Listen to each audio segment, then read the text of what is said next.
பிதாவே, நன்றியோடு நாங்கள் உம்மை துதிக்கிறோம். உம்மை நாங்கள் ஸ்தோத்திரித்து மகிமைப்படுத்தும் இந்த காலை ஆராதனை வேலைக்காக நன்றி செலுத்துகிறோம். கடந்த நாட்கள், கடந்த வாரமெல்லாம் நீர் எங்களை கண்ணின் கருவிழி போல பாதுகாத்தீரே, பராமரித்து போஷித்து காப்பாற்றினீரே, வழிநடத்தி பாதுகாத்தீரே. நன்றி நன்றி அப்பா, உமக்கு ஸ்தோத்திரம். இந்த நாளிலும் உடைய சமூகத்திலே நாங்கள் உம்மை போற்றி புகழ்ந்து பாடி துதித்து ஆராதிக்கும்படியாக இந்த ஆராதனை வேலை நீ தந்திருக்கிறீர். நன்றி ராஜா, உம்மை ஸ்தோத்திரம். ஆராதனை எல்லா பகுதியிலேயும் நீர் மாத்திரம் ஐயப்படும்படியாய், வெளிப்படும்படியாய், உம்முடைய நோக்கம் நிறைவேறும்படியாய் எங்கள் ஒவ்வொருவரையும் அர்ப்பணிக்கின்றோம். தூரத்திலிருந்தும் சமயத்திலிருந்து வர வேண்டிய உடைய பிள்ளைகள் யாவரையும் தடைகளை நீக்க முடிய சமூகத்தில் நீர் கொண்டு வரும்படியாக நான் செபிக்கிறப்பா. உம்மை துதிக்க ஸ்தோத்திரிக்க நீர் ஏற்படுத்தின உம்முடைய ஜனமாக எங்களுக்கு வேண்டிய விசேஷித்த உம்முடைய கிருபை வரங்களை தந்து ஆவியோடும் பாடு, கருத்தோடும் பாடு, ஆவியோடு விண்ணப்பம் பண்ண, கருத்தோடு விண்ணப்பம் பண்ண ஆராதனை முழுவதுமாக ஆவியான கரத்திலே நாங்கள் அர்ப்பணிக்கிறோம், ஒப்புக் கொடுக்குறோம். உம்முடைய வார்த்தைகளை நீர் எங்களுக்கு அபிஷேகித்து நீர் எங்களுக்கு பங்கிட்டு தரும்படியாக நான் ஜெபிக்கிறோம். அன்றைக்கு அம்மா ஊருக்கு போன சீசர்கள் நடுவில் நீர் அப்பத்தை பிட்ட போது அவங்களுக்கு கண்கள் தெளிவாக்கப்பட்டது போல நீர் எங்கள் மத்தியிலே பேசும்படியாய் வார்த்தையை கொண்டு உணர்த்தும்படியாக நான் ஜெபிக்கிறேன். ஆண்டவரே, தேவ சமூகத்தில் ஒவ்வொரு பகுதியிலையும் கர்த்தர் மகிமைப்படட்டும். இந்த நாளின் ஆராதனை பிற்பாடுல நடக்கிற ஞாயிறு பள்ளி மற்ற எல்லாவற்றிலேயும் நீர் மகிமைப்படுவீராக. சகல பரிசுத்தவங்களுடைய ஆராதனையிலேயும் நீர் இந்த நாளிலே மகிமைப்பட்டு கர்த்தர் சபையை போஷித்து காப்பாற்றுகிறார் என்று ஜனம் அறிய, தேவ ஜனங்கள் சாட்சி கொடுக்க கர்த்தர் உதவி செய்யும்படி ஜெபிக்கிறோம். தொடர்ந்து வழிநடத்தும். துதி கனம் மகிமைக்கே செலுத்துகிறோம். இயேசுவின் மூலம் வேண்டிக்கிறோம் பிதாவே, ஆமென். என் தேவனே, என் நண்பனே, வந்திடுவீர் வல்லமையாய், ஆசீர்வாத நிறைவுடன் அன்பே என் மேல் இறங்கிடுவீர்.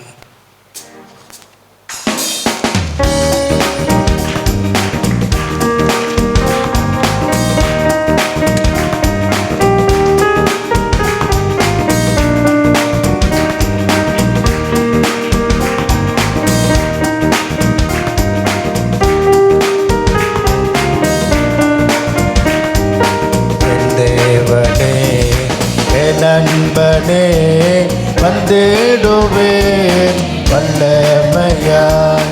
என் தேவனே, என் நண்பனே, வந்திடுவேன் வல்லமையாய். ஆசீர்வாத நிறைவுடன் அன்பே என் மேல் இறங்கிடும். ஆசீர்வாத நிறைவுடன் அன்பே என் மேல் இறங்கிடும். என் தேவனே, என் நண்பனே, வந்திடுவே வல்லமையா. என் தேவனே, என் நண்பனே, வந்திடுவே வல்லமையா.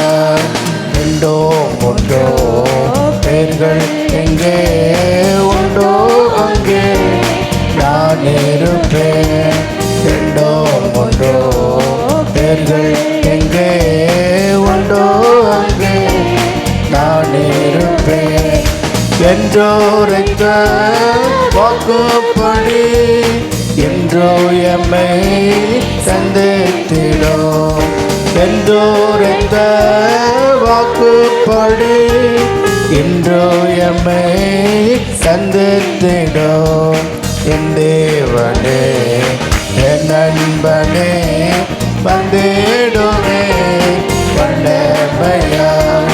என் தேவனே, என் நண்பனே, வந்திடுவே வல்லமையா. கல்வாரியில் ஜீவன் தந்த எங்கள் தேவா இயேசுநாதா. கல்வாரியில் ஜீவன் தந்த எங்கள் தேவா இயேசுநாதா. எங்களுள்ள உந்தன் அன்பா நிறைந்தமை துதித்திட. எங்களுள்ள உந்தன் அன்பா நிறைந்தமை துதித்திட. என் தேவனே, என் நண்பனே,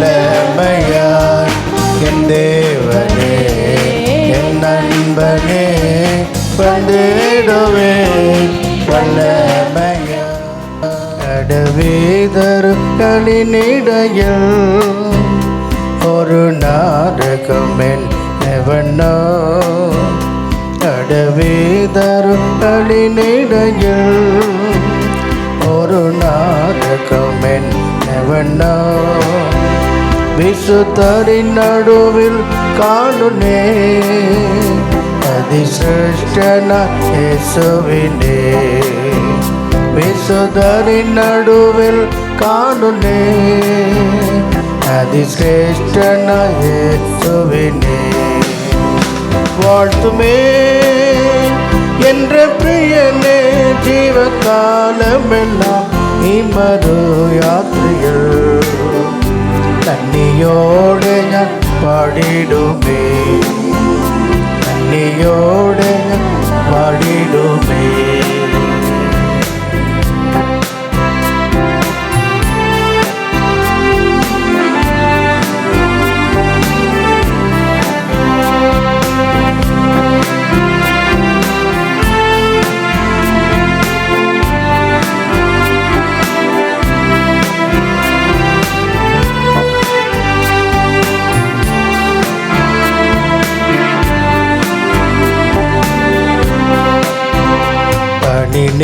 புஷ்பம் சாரோனிலவ தமரையோமை தாழ்வரையில் பனி நீர் புஷ்பம் சாரோனிலவ தமரையோமை தாழ்வரையில் விசுதரின் நதி விசுதனவ மா சௌந்தர்ய சம்பூர்ணனே விசுதரில்லாதி விசுதனவ மா சௌந்தர்ய சம்பூர்ணனே வாழ்த்துமே என்ற பிரியனே ஜீவகாலமெல்லாம் இம்மரு யாத்திரையில் നന്ദിയോടെ ഞാൻ പാടിടുമേ നന്ദിയോടെ ഞാൻ പാടിടുമേ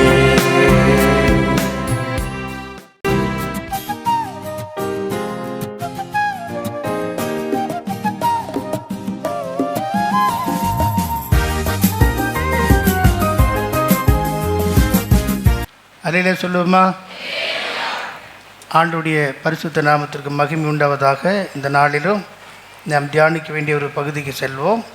1 ராஜாக்களின் புஸ்தகம் 10வது அதிகாரம் 8வது வசனத்தை வாசிக்கலாம். உம்முடைய ஜனங்கள் பாக்கியவான்கள், உம்முடைய ஜனங்கள் பாக்கியவான்கள், எப்போதும் உமக்கு முன்பாக நின்று, எப்போதும் உமக்கு முன்பாக நின்று, உம்முடைய ஞானத்தை கேட்கிற உம்முடைய ஊழியக்காரரும் பாக்கியவான்கள். பாக்கியவான்கள். எவ்வளோ அருமையான ஒரு வார்த்தையை, ஒரு அறிக்கையை நாம் பார்க்கிறோம். இது யாருடைய அறிக்கை என்றால், சேபா தேசத்து ராணியுடைய ஒரு அறிக்கை.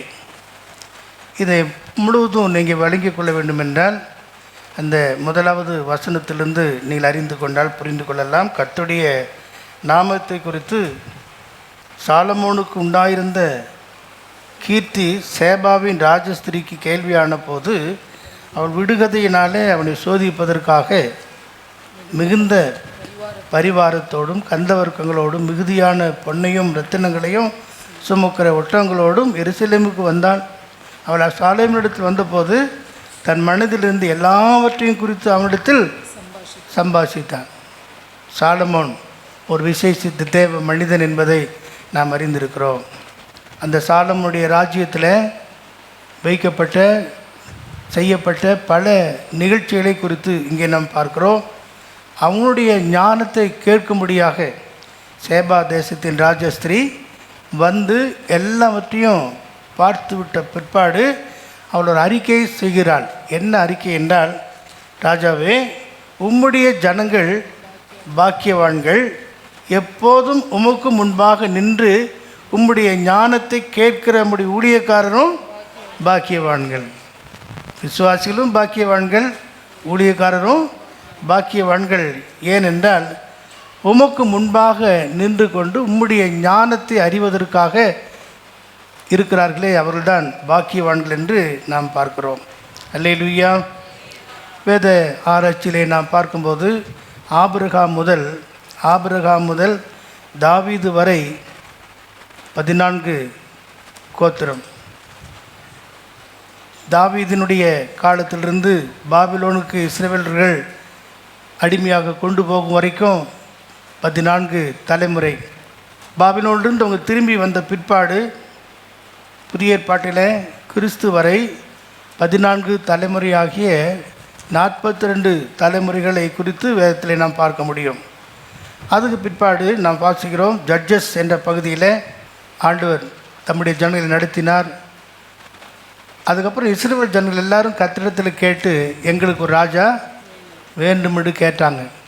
ஆண்டவர் விருப்பமில்லை. ஆனால் சாலமோனிடத்தில் அவங்க சாமுவேல் தீர்க்கதரிசியிடத்தில் போராடினபடியினால் கர்த்தர் அவனுக்கு ஒரு ராஜாவை கொடுத்தார். இஸ்ரவேலிலே முதல் ராஜா சவுலை ராஜாவாக கொடுத்தார். சவுல் தேவனுடைய மனதுக்கு ஏற்றபடி தேவனுடைய சித்தத்தை அவன் சரியாக செய்யாதபடியினாலே அவன் ராஜரீகத்திலிருந்து தள்ளப்பட்டான். அதுக்கு பிற்பாடு தாவீதை தம்முடைய இருதயத்துக்கு ஏற்றனாக கர்த்தர் கண்டதினாலே தாவீதை தெரிந்து கொண்டார். தாவீதுக்கு பிற்பாடு கர்த்தர் சாலமோனை ராஜாவாக அபிஷேகம் பண்ணினதெல்லாம் இந்த காரியத்தை நாம் பார்க்கிறோம். நீங்கள் 1 ராஜாக்கள் 1-2 அதிகாரங்கள்லாம் நீங்கள் பார்ப்பீர்கள் என்றால் சாலமோன் எவ்விதமாக அந்த சிங்காசனத்துக்கு வந்தான் என்பதை அறிய முடியும். சாலமோன் வருகிறதுக்கு முன்பாகவே அவனுக்கு எதிராக பலர் செயல்பட்டு அவங்களுக்கு விரோதமாக செயல்பட்டு கொண்டிருந்தாங்க. ஆகவே நீங்கள் 2 அதிகாரத்தில் நீங்கள் பார்த்தால் அங்கே சாலமோன் எவ்விதமாக ராஜரீகத்துக்கு வந்தான் என்றால் 3 பேரை கொன்ற பிற்பாடு தான். அதோனியா, யோவாப், சீமேயி, இந்த 3 பேரை கொன்ற பிற்பாடு சாலமோன் கையில் ராஜ்யம் ஸ்திரப்பட்டதாக நாம் பார்க்கிறோம். ராஜ்யம் ஸ்திரப்பட்ட பிற்பாடு அவனுக்குள்ள இருந்த நோக்கம் வாஞ்சி எல்லாம் அரண்மனையை கட்டினான், தேவாலயத்தை கட்டினான் என்றெல்லாம் நாம் பார்க்கிறோம். 6ஆம் அதிகாரம் 1வது வசனத்தை பார்க்கலாம். 1 ராஜாக்கள் 6:1 நாம் பார்க்கும்போது, இஸ்ரவேல் புத்திரர் எகிப்து தேசத்திலிருந்து புறப்பட்டு, கவனித்துக் கொள்ளுங்க சரித்திரம், இஸ்ரவேல் புத்திரர் எகிப்திலிருந்து புறப்பட்டு 480ஆம் வருஷத்திலும், இப்போ 480வது வருஷத்திலும், சாலமோன் இஸ்ரவேலின் மேல் ராஜாவான 4ஆம் வருஷம், சாலமோன் இஸ்ரவேலின் மேல் ராஜாவான 4வது வருஷத்திலும், சீப் மாதமாகிய 2ஆம் மாதத்திலும் அவன் கர்த்தரின் ஆலயத்தை கட்டத் தொடங்கினான். கர்த்தருடைய ஆலயத்தை கட்டத் தொடங்கினான். 7 ஆண்டுகள் கர்த்தருடைய ஆலயத்தை கட்டி முடித்தான் என்பதை நம்ம 6ஆம் அதிகாரம் 38வது வசனத்திலிருந்தெல்லாம் நாம் பார்த்து கொள்ள முடியும். அல்லேலூயா. இதை சொன்ன பிற்பாடு தான் மற்ற காரியத்தை நாம் பார்க்க வேண்டியிருக்கிறது. 7வது அதிகாரம் 1வது வசனத்தை பார்க்கும்போது, அரண்மனை முழுவதும் கட்டி முடிக்க 13 ஆண்டுகள். சாலமோன் தன் அரண்மனை முழுவதையும் கட்டி முடிக்க 13 வருஷம் சென்றது. அல்லேலூயா. 6ஆம் அதிகாரத்தில் ஆலயத்தை கட்ட ஆரம்பித்தான். 7 ஆண்டுகள் ஆலயத்தை கட்டி முடித்தான். 7வது அதிகாரத்தில் அரண்மனை முழுவதுமாக கட்டி முடிக்க 13 ஆண்டுகள் இருந்ததென்று நாம் பார்க்கிறோம். இதனால் வித்தியாசத்தை நாம் பார்க்கணும். ஒரு பகுதியில் சாலமோனுடைய வீழ்ச்சிக்கு காரணம், எத்தனை நல்ல காரியம் இருந்தாலும் சாலமோன் தேவனுடைய மேன்மையான இடத்துல கொண்டு வரப்படலை. ஆகவே ஆலயத்தை கட்ட 7 ஆண்டு, தன் அரண்மனையை கட்ட 13 வருஷம். எதுக்கு முக்கியத்துவம் கொடுத்துருக்கிறாரு? வீடு கட்டுறதுக்கு, ஆலயத்தை விட அரண்மனைக்கு அதிக நேரம் செலவு பண்ணியிருக்கிறார். பல காரணங்கள் இருக்கிறது. அது நிமித்தமாகத்தான் அவனுக்கு பிற்பாடு ராஜ்யம் 2ஆக பிரிக்கப்பட்டதாய் நாம் பார்க்கிறோம். அவனுடைய வேலைக்காரன் கையில் 2 கோத்திரம், இன்னொரு கையில் 10 கோத்திரமாக இருக்கிறதை நாம் பார்க்கிறோம். ஆகவே இந்த காரியங்கள் நாம் கவனித்து, அவனுடைய குமாரன் கையில் 2 கோத்திரம், வேலைக்காரன் கையில் 10 கோத்திரமாக கொடுக்கப்பட்டது, ராஜ்யம் பிரிக்கப்பட்டது. இப்போ 8ஆம் அதிகாரத்தில் ஆலய பிரதிஷ்டை என்பதை நான் பார்க்க முடியும். 8ஆம் அதிகாரம் ஆலய பிரதிஷ்டை எல்லாவற்றையும் ஒழுங்குபடுத்தி சாலமோனுடைய ஜெபத்தை 8ஆம் அதிகாரம் நாம் வாசித்தால் புரிந்து கொள்ளலாம். நேரமில்லை, மற்ற காரியத்தை நீங்கள் பார்த்து கொள்ளுங்கள். 9ஆம் அதிகாரம் முதலாம் வசனத்தை படிக்கலாம். சாலமோன் கர்த்தருடைய ஆலயத்தையும் ராஜ அரண்மனையையும் தான் செய்ய வேண்டும் என்று விரும்பின எல்லாவற்றையும் கட்டி முடித்த பின்பு. அல்லேலூயா.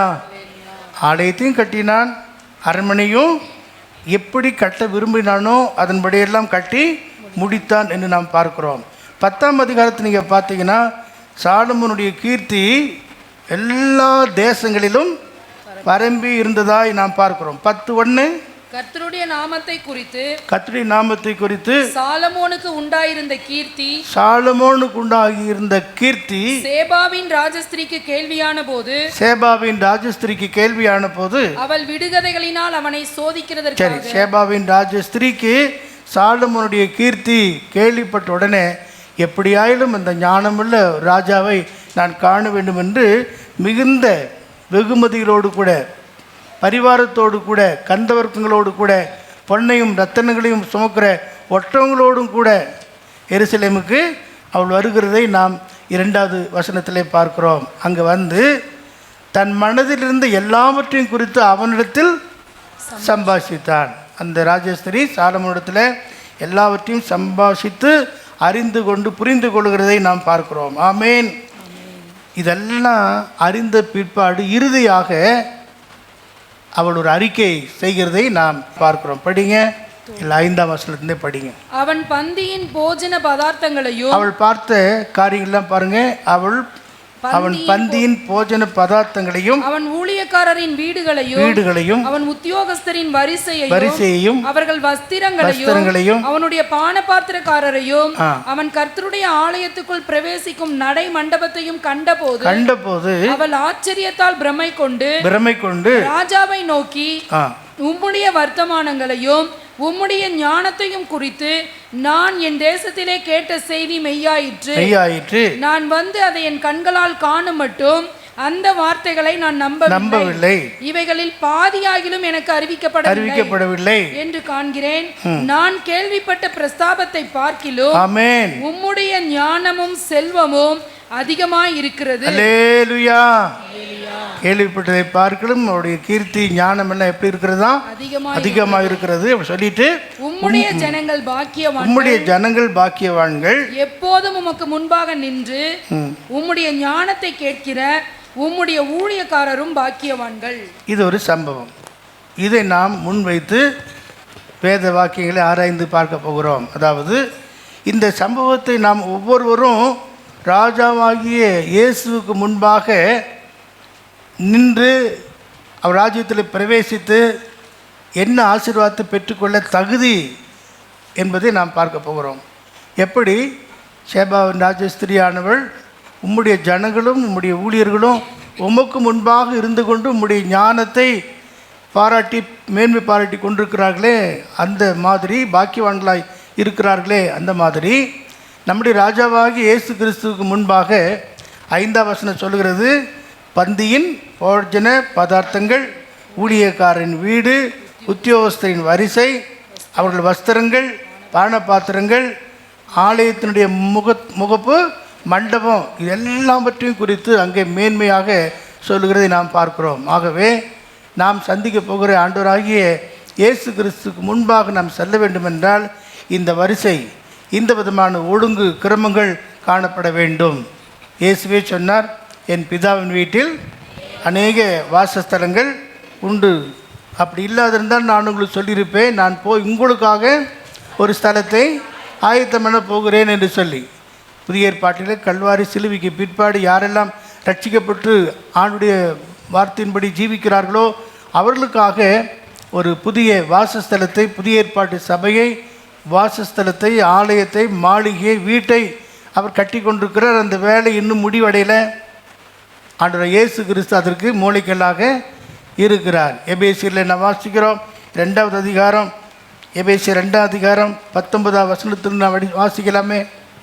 ஆகையால் நீங்கள் இனி அந்நியரும் பரதேசிகளுமாய் இனிமேல் நீங்கள் அந்நியரும் பரதேசிகளுமாய் இராமல் பரிசுத்தவான்களோடே ஒரே நகரத்தார் தேவனுடைய வீட்டாருமாக இருந்து அப்போஸ்தலர் தீர்க்கதரிசிகள் என்பவர்களுடைய அஸ்திபாரத்தின் மேல் கட்டப்பட்டவர்களுமாய் இருக்கிறீர்கள். அதற்கு இயேசு கிறிஸ்து தாமே மூலைக்கல்லாய் இருக்கிறார். எப்படி சாலமோனுடைய ஞானம் கீர்த்தியை கேள்விப்பட்டு சேபா தேசத்து ராஜஸ்திரி வந்து பார்த்து நான் கேள்விப்பட்டதை பார்க்கலும் மிகுதியாக இருக்கிறதே என்று சொல்லி புகழ்ந்தாலே, அந்த காரியத்தில் நாம் பார்க்கிறோம், உமக்கு முன்பாக நிற்கிற ஜனங்களும் உமக்கு முன்பாக நின்று உம்முடைய ஞானத்தை அறிகிற பரிசுத்தவான்களும் அதாவது ஊழியக்காரர்களும் எப்படிப்பட்டெல்லாம் பாக்கியவான்கள். அப்படி என்றால் நம்முடைய ஆண்டவராகிய இயேசு கிறிஸ்துக்கு முன்பாக நாம் நிற்க பாத்திரவான்கள் ஆக இருக்கணும். தீர்க்கதரிசன வசனத்தை கேட்டீங்க இல்லையா?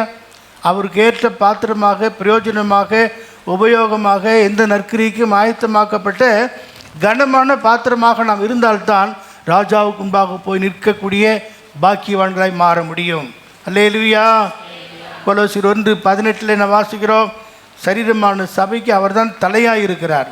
அவரே சபையாகிய சரீரத்துக்கு அவரே சரீரமான சபைக்கு தலையாக இருக்கிறார். எல்லாவற்றிலும் முதல்வராக இருக்கும்படி அவரே ஆதியும் மரித்தோரிலிருந்து எழுந்த. பாருங்க, அப்போ இதாகிய ஆண்டவராகிய இயேசு கிறிஸ்து தான் சரீரமான சபைக்கு, சபையாகிய சரீரத்துக்கு தலையாக இருக்கிறார். அந்த தலையாக அவரோடு கூட நாம் இசைக்கப்பட வேண்டும். ஆகவே தேவனுடைய வீடு இல்லாவிட்டால் ஆலயம், வாசஸ்தலம், மாளிகை, நகரம், இது என்றால் என்ன சொல்வது? அசைவில்லாத ஒரு ராஜ்யத்தை குறிக்கிறது. அங்கே பிதாவாகிய தேவனுக்கு முன்பாக, ஆண்டவராகிய இயேசு கிறிஸ்துக்கு முன்பாக, ராஜாவுக்கு முன்பாக எப்படி ஜனங்களும் ஊழியர்களும் பாக்கியவான்கள் என்ற இடத்தில் இருந்தாங்களோ அதுபோல நாம் காணப்பட வேண்டும் என்பதுதான் இந்த நாளினுடைய தேவ செய்தியாக இருக்கிறது. எபேசியர் 4:15 கவனிப்போம். அன்புடன் சத்தியத்தை கைக்கொண்டு, அதுக்காக நாம் செய்ய வேண்டிய காரியம் அன்புடன் சத்தியத்தை கைக்கொண்டு தலையாகிய கிறிஸ்துவுக்குள் எல்லாவற்றிலேயும் நாம் வளருகிறவர்களாய் இருக்கும்படியாக அப்படி செய்தார். அல்லேலூயா. சாலமோனுடைய ஞானம் என்ன செய்தது? ஜனத்தை, ஊழியர்களை பாக்கியவான்கள் என்ற வரிசையில் கொண்டு வந்தது மட்டுமல்ல, தேவ ஆலயத்தை கட்டினான். ஞானம்தான் வீட்டை கட்டும். ஆகவேதான் 1 கொரிந்தியர் 1:31 முன்பே நாம் ஒரு நாள் தியானித்தோம். அவரே தேவனால் நமக்கு ஞானமாக இருக்கிறார், நீதியாக இருக்கிறார், பரிசுத்தமாக இருக்கிறார், மீட்புமாக இருக்கிறார். அந்த அனந்த ஞானம் வீட்டை கட்டுகிறது. ஆண்டவராகிய இயேசு கிறிஸ்துக்கு முன்பாக நாம் பாக்கியவான்களாக இருக்க கர்த்தரால் அழைக்கப்பட்டிருக்கிறோம். நீதிமொழிகள் 9:1 நாம் பார்க்கும்போது, ஞானம் வீட்டை கட்டுகிறது மட்டுமல்ல, ஞானம் தன் வீட்டை கட்டி தன் 7 தூண்களையும் சித்திரம் தீர்த்து. அல்லேலூயா. 7 விதமான ரட்சிப்பை குறித்து நம்ம அறிந்திருக்கிறோம். அதெல்லாம் சபைக்கு தூணாக, சத்தியத்துக்கு தூணும் ஆதாரமாக இருக்கிறது. ஆமேன். அல்லேலூயா. ரட்சிப்பு, ஞானஸ்நானம், பரிசுத்த ஆவியின் அபிஷேகம், வேறுபாடு ஜீவியம், தெய்வீக சுகம், பரிசுத்தமாக்கப்படுதல், பூரண பரிசுத்தம் என்கிற 7 தூண்களையும் சித்திரத்து வைக்கக்கூடிய ஒரு அனுபவம் ஞானம். ஆமேன். நாங்கள் சொல்கிற சத்தியத்தை விளங்கிக் கொள்ளுங்க. ஞானம் தன் வீட்டை கட்டி 7 விதமான தூண்களையும் சித்திரம் தீர்க்கிறது என்று சொல்லுவது நமக்குள்ள ரட்சிப்பின் 7 படிகளை குறிக்கிறது. இதெல்லாம் தான் நம்மை பூரணப்படுத்தக்கூடியதாக இருக்கிறது. ஒருவேளை நமக்கு அறிவு நிறையா இருக்கலாம், அனுபவம் நிறையா இருக்கலாம், ஆவிக்குரிய உபதேச அடிப்படையில் நாம் கட்டப்படாவிட்டால் கத்திடத்தில் போய் சேர முடியாது. பரலோக ராஜ்யத்துக்குள்ளே போகணும்னு சொன்னால் ஆண்டவராகிய இயேசு கிறிஸ்துக்கு முன்பாக நாம் நிற்க பாத்திரவான்கள் எண்ணப்படுவதற்கு எப்பொழுதும் ஜெபம் பண்ணி விழித்திருங்க என்று சொல்லப்பட்டிருக்கிறது. நாம் இப்போ வாசித்தோம் நீதிமொழிகள் 9:1 ஞானம் தன் வீட்டை கட்டி தன் 7 தூண்களையும் சித்திரம் தீர்க்கிறது. அதை நீதிமொழிகள் 24 நாம் பார்க்கிறோம். ஞானத்தினால் வீடு கட்டப்படுகிறது மட்டுமல்ல, வீடு ஞானத்தினாலே கட்டப்பட்டு வீடு ஞானத்தினாலே கட்டப்பட்டு விவேகத்தினாலே நிலைநிறுத்தப்படும். விவேகத்தினாலே அது நிலைநிறுத்தப்படும். அறிவினால் அருமையும் இனிமையுமான சகல விதமான பொருட்களும் அதிலே நிறைந்திருக்கும். ஆகவே ஞானமாகிய இயேசு நம்மை கட்டி தம்முடைய மகிமையிலே கொண்டு போய் சேர்ப்பதற்காக 7 விதமான தூண்களை சித்தரித்தது போல 7 விதமான ரட்சிப்பை நமக்கு தந்திருக்கிறார். அந்த ரட்சிப்பின் படிகளிலே நாம் வளர வேண்டும். அதான் முக்கியம். ஏதோ ரட்சிக்கப்பட்டோம், துரை வந்தபோது ரட்சிக்கப்பட்டோம், வெளிநாட்டுக்காரர் வந்து ரட்சிக்கப்பட்டோம், கன்வென்ஷன் ரட்சிக்கப்பட்டோம், கல்யாணத்துக்காக ரட்சிக்கப்பட்டோம் என்பதெல்லாம் பொய்யான காரியம். அது மெய்யான ரட்சிப்பே அல்ல. ஆகவே பாவ மன்னிப்பாகிய ரட்சிப்பு, அந்த மனம் திரும்புதல் உண்டாகிற அந்த ரட்சிப்பு, அது மிக மிக மிக முக்கியம். ரட்சிப்புலேயே 7 படிகள் இருக்கிறது. அது உங்களுக்கு தெரியுமா? ரட்சிப்புலேயே 7 படி, அதுக்கப்புறம் ஞானஸ்நானம், அபிஷேகம், இதெல்லாம் வரிசையாக இருக்கிறது. இந்த விதமான சத்தியங்கள் நாம் புரிந்து கொள்ளும்போது தான் ராஜாவுக்கு முன்பாக போய் நாம் தைரியமாக நிற்க முடியும். நான் வாசிக்கலாம். பிரசங்கியின் புஸ்தகம் 9ஆம் அதிகாரம் 14-15 வசனத்தில் ஒரு சிறு பட்டணம் இருந்தது. கவனிங்க, ஒரு சிறு பட்டணம் இருந்தது. அதிலே இருந்த குடிகள் கொஞ்சம் மனுஷர் அந்த குடி இருந்தாங்க. அதற்கு விரோதமாய் ஒரு பெரிய ராஜா வந்து அதற்கு விரோதமாக ஒரு பெரிய ராஜா வந்து அதை வளைந்து கொண்டு அதற்கு எதிராக பெரிய கொத்தளங்களை கட்டினான். யார் தெரியுமா? பெரிய ராஜா என்று சொல்வது சத்துரு, பொல்லாத சத்துருவானு விரோதமாக கொத்தளங்களை போட்டு எதிராக செயல்பட்டான். அடுத்த வசனம். அதிலே ஞானமுள்ள ஒரு ஏழை மனிதன், அந்த சிறு பட்டணத்தில் கொஞ்சம் ஜனங்கள் மத்தியில் ஞானமுள்ள ஒரு ஏழை மனிதன் இருந்தான். அவன் தன் ஞானத்தினாலே அந்த பட்டணத்தை விடுவித்தான். ஆனாலும் அந்த ஏழை மனிதனை ஒருவரும் நினைக்கவில்லை. பாருங்க, அந்த ஏழை மனிதனை யாரும் அந்த ஏழை மனிதன் யாரு? நம்முடைய ஆண்டவராகிய இயேசு கிறிஸ்து. பட்டணத்துக்கு விரோதமாக கொஞ்சம் ஜனங்களுக்கு விரோதமாக பெரிய ஒரு சத்துரு வந்தபோது அந்த ஏழை மனிதன் ஞானத்தினால இந்த பட்டணத்தை செய்தான், விடுவித்தான். அது மட்டுமல்ல, அந்த பட்டணத்தை விடுவித்த பிற்பாடு ஜனங்கள் யாருமே அவரை நினைக்கவில்லை, கவனிக்கவில்லை. அதுபோல தான் இன்றைக்கு ஆண்டவராகிய இயேசு கிறிஸ்து இந்த பூமியில் வந்து அநேக ஆயிரமான நன்மைகளை செய்திருந்தாலும் அநேகர் நன்மைகளை பெற்றுக்கொண்டிருக்காங்க. கடைசியில் அவரை நினைக்காமல் போகிறாங்க. இந்தியா தேசத்தில் மிஷினரிகள் மூலமாக, வெளிநாட்டிலிருந்து வந்த அநேக தியாகிகள் மூலமாக டேம் கட்டப்பட்டது, ஆலயம் கட்டப்பட்டது, ஹாஸ்பிட்டல் கட்டப்பட்டது, யூனிவர்சிட்டி கட்டப்பட்டது, பெண்களுக்கு நல்ல சம உரிமையை வாங்கி கொடுத்தாங்க. இந்த சரித்திரத்தை பார்த்தா இந்தியாவுடைய மகா மேன்மையான ரட்சிப்புக்கு காரணமே சுவிசேஷந்தான். சுவிசேஷத்தினால தான் இந்தியா தேவனுடைய ஆசீர்வாதத்தை பெற்றிருக்கிறது. நிறைய ஆசீர்வாதங்களை பெற்றிருக்கிறார். அநேகருக்கு தெரியாது, ஒன்றுமே தெரியாத இந்த பின் சந்ததி தான் யார்? அவங்க சத்துருக்களாக இருந்து செயல்படக்கூடியவர்களாக இருக்காங்க. ஆனால் ஞானமுள்ள அந்த ஏழை மனிதன் அந்த பட்டணத்தை விடுவித்தான் என்று நாம் பார்க்கிறோம். அல்லேலூயா. ஆகவே இந்த ஞானமுள்ள ராஜாவாகிய சாலமோன் தேவனுடைய ஆலயத்தை கட்டி, அரண்மனையை கட்டி, அதனுடைய காரியங்களை நேர்த்தியாக செய்ததெல்லாம் ஒரு விசேஷித்த ஞானமாக இருந்த 2வது வசனத்தில் நாம் பார்க்கிறது போல மிகுந்த பரிவாரத்தோடு கந்த வர்க்கங்களையும் மிகுதியான பொன்னையும் ரத்தனங்களையும் சுமக்கிற ஒட்டங்கள்ல எவ்வளோ மேன்மை பாருங்க. சாலமோன் ராஜாவின் நாட்களில் வெள்ளி ஒரு பொருட்டாக எண்ணப்படவே இல்லையா? பொன்னை கற்களை போல திரளாக சேர்த்து வைத்தார் என்று நாம் பார்க்கிறோம். அல்லேலூயா. ஆகவே அவருடைய ஞானத்தை கேட்டு ஓடோடி வந்த அந்த சேபா ராஜா ஸ்திரீனுடைய அறிக்கையைத்தான் இங்கே நாம் பார்க்கிறோம். என்ன சொல்கிறாங்க? உம்முடைய ஜனங்கள் பாக்கியவான்கள், உம்முடைய ஜனங்கள் எப்போதும் முன்பாக நின்று உம்முடைய ஞானத்தை கேட்கிற உடைய ஊழியக்காரரும் பாக்கியவான்கள். அல்லேலூயா. இந்த இடத்துல நாம் நம்பி செல்ல வேண்டிய ஒரு மேலான இடம் எது என்றால் தேவ சமூகம்தான். நாம் நம்பி சொல்ல வேண்டிய மேலான ஒரு இடம் எது என்றால் தேவ சமூகம்தான். ராஜாவுடைய சமூகத்துக்கு முன்பாக பாக்கியவான்களை காணப்பட வேண்டும். ஆகவே அந்த சேபா தேசத்து ராஜஸ்திரீ கண்ட அனுபவங்கள் நமக்குள், நம் சபைக்குள் காணப்பட வேண்டும். என்னெல்லாம் பார்த்தாங்க என்கிற குறிப்பை 5வது வசனத்தில் பார்க்க போகிறோம். அந்த ராஜஸ்திரீ கண்ட அந்த அனுபவங்கள், அந்த காரியங்கள் நமக்குள்ளும் நம்முடைய சபைக்குள்ளும் காணப்படும் என்றால் அங்கே அறிக்கை சொல்லப்படுகிறது, உம்முடைய ஜனங்கள் பாக்கியவான்கள், எப்போதும் உம்முடைய சமூகத்தில் நின்று உம்முடைய ஞானத்தை கேட்கிற உம்முடைய ஊழியக்காரரும் பாக்கியவான்கள். அப்படி என்றால் 5வது வசனத்தின் அடிப்படையில் ஒவ்வொன்றாக நாம் பார்க்க போகிறோம். முதலாவதாக அவள் பார்த்த முக்கியமான காரியம், ஒன்று பந்தியின் போஜன பதார்த்தங்கள். சாப்பாடு தான் ரொம்ப முக்கியம் இல்லையா? அல்லேலூயா. அவள் அங்கே போட்ட அந்த இடத்துல போய் பார்க்கும்போது பந்தியின் போஜன பதார்த்தங்களை பார்த்து அவளுக்கு ஒரு ஆச்சரியமாக போய்விட்டது. என்னெல்லாம் ராஜ போஜனம் இல்லையா?